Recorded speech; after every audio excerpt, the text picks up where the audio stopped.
సంగారెడ్డి జిల్లా నారాయణఖేడ్లో గ్యాస్ ధరలను తగ్గించాలంటూ నిరసన చేశారు సిపిఐ నేతలు.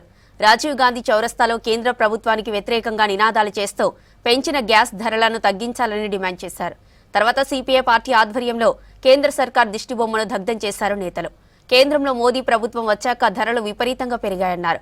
ప్రధాని మోదీ కార్పొరేట్ సంస్థలకు కొమ్ము కాస్తున్నారని ఆరోపించారు. గ్యాస్ ధరలను పెంచి పేద ప్రజలను ఇబ్బందులకు గురి చేస్తున్నారని విమర్శించారు నేతలు. जिंदाबाद जिंदाबाद जिंदाबाद जिंदाबाद जिंदाबाद जिंदाबाद जिंदाबाद जिंदाबाद जिंदाबाद जिंदाबाद